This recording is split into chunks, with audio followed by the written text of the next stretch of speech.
Hi friends, welcome to Relaxed Recipes. இன்னைக்கு நம்ம ரொம்ப சுவையான அதே சமயம் சட்டுன்னு செய்யக்கூடிய சாம்பார் ரெசிபி தான் பார்க்க போறோம்.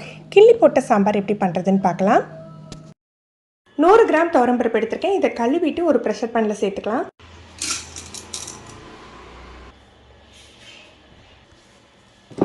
2 கப் அளவுக்கு தண்ணி சேர்த்துக்கலாம். ஒரு 1/4 டீஸ்பூன் மஞ்சள் பொடி, ஒரு 1/4 டீஸ்பூன் பெருங்காயத்தூள், ஒரு 1/4 டீஸ்பூன் நல்லெண்ணெய். இது ஒரு 4 விசில் வேக வச்சு எடுத்துக்கலாம். பருப்பு நல்லா வெந்துட்டு இதை கடைஞ்சி எடுத்து வச்சுக்கலாம். பருப்பு கடைஞ்சி ரெடியாக இருக்கு. இதுக்கு தனியாக ஸ்பெஷலாக எந்த மசாலாவும் தயார் பண்ண வேண்டியதில்லை. ஒரு 2 ஸ்பூன் எண்ணெய் விட்டுருக்கேன். அதில் ஒரு 1/2 டீஸ்பூன் கடுகு, 1 டீஸ்பூன் உளுத்தப்பருப்பு சேர்த்துக்கலாம்.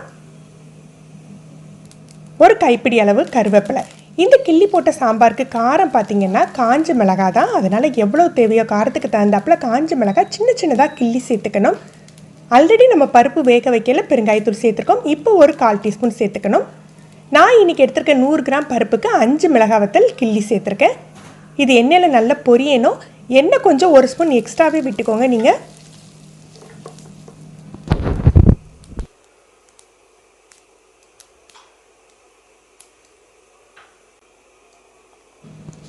இதில் பெரிய வெங்காயம் 1 கட் பண்ணி எடுத்துருக்கேன். 15 போல் சின்ன வெங்காயம் சேர்த்துக்கிறேன்.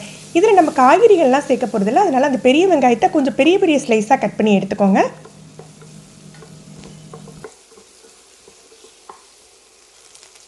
வெங்காயம் பொன்முறுவலாலாம் வதங்க வேண்டியது இல்லைங்க. அந்த பச்சை வாடை போய் லேசாக கலர் மாறினாலே போதும்.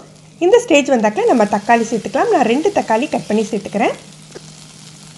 தக்காளியில் தேவையான அளவுக்கு உப்பு சேர்த்துடலாம். உப்பு சேர்த்து வதக்கி விட்டுறலாம். இதில் ஒரு 1/4 டீஸ்பூன் மஞ்சள் பொடி சேர்த்துக்கலாம். மஞ்சள் பொடி சேர்த்துட்டு ஒரு 2 கப் அளவுக்கு நம்ம தண்ணி சேர்த்துக்க போகிறோம்.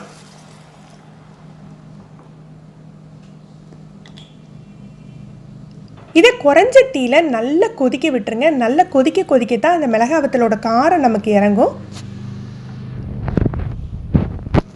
இது ஒரு 7-8 நிமிஷம் அப்படியே கொதிக்கட்டும்.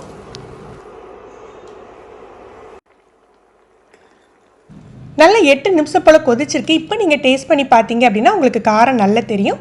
கடைஞ்சி வச்சுருக்க பருப்பை சேர்த்தலாம். இந்த பதத்தில் கடைஞ்சி வச்சுக்கோங்க. இது இதோடு சேர்த்துருவோம். இந்த குழம்பு பார்த்தீங்கன்னா உங்களுக்கு கிள்ளி போட்ட சாம்பார் வந்து கொஞ்சம் தண்ணியாக தான் இருக்கும். உங்களுக்கு தேவையான அளவுக்கு நீங்கள் தண்ணி சேர்த்துக்கோங்க.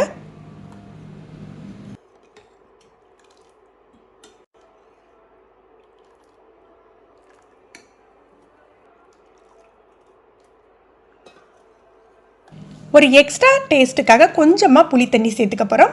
ஒரு 2 டேபிள் ஸ்பூன் அளவுக்கு கட்டியாக கரைச்ச புளி சேர்த்துக்கோங்க. அதே மாதிரி 1 ஸ்பூன் அளவுக்கு நம்ம சாம்பார் பொடி சேர்த்துக்கலாம். இதுக்கு நிறைய மசாலா சேர்க்கக்கூடாது, மல்லித்தூள்லாம் சேர்க்கக்கூடாது. அந்த 1 ஸ்பூன் சாம்பார் பொடியை இது எல்லாமே சேர்ந்து நல்லா ஒன்று போல் செட்டாகி வரதுக்கு தான் 1 ஸ்பூன் சேர்த்துக்க போகிறோம். இதெல்லாம் சேர்த்து கலந்து விட்டுட்டு திரும்பவும் ஒரு 7 நிமிஷம் கொதிக்க விட்டுருங்க. இந்த கிள்ளி போட்ட சாம்பார் பார்த்திங்கன்னா தோசைக்கு, பொங்கலுக்கு, இன்னும் ரைஸுக்கு கூட சூப்பராக இருக்கும். அதுவும் பொங்கலுக்கு வச்சு சாப்பிட்டிங்கன்னா ரொம்ப அட்டகாசமாக இருக்கும். நீங்களும் ட்ரை பண்ணி பாருங்கள் ஃப்ரெண்ட்ஸ். இந்த வீடியோ உங்களுக்கு பிடிச்சிருந்ததுன்னா லைக் பண்ணி ஷேர் பண்ணுங்கள். நல்லா கொதித்து வாசம் வந்துட்டு இப்போ ஒரு கைப்பிடி அளவுக்கு மல்லி இலை தூவி நம்ம இறக்கிடலாம்.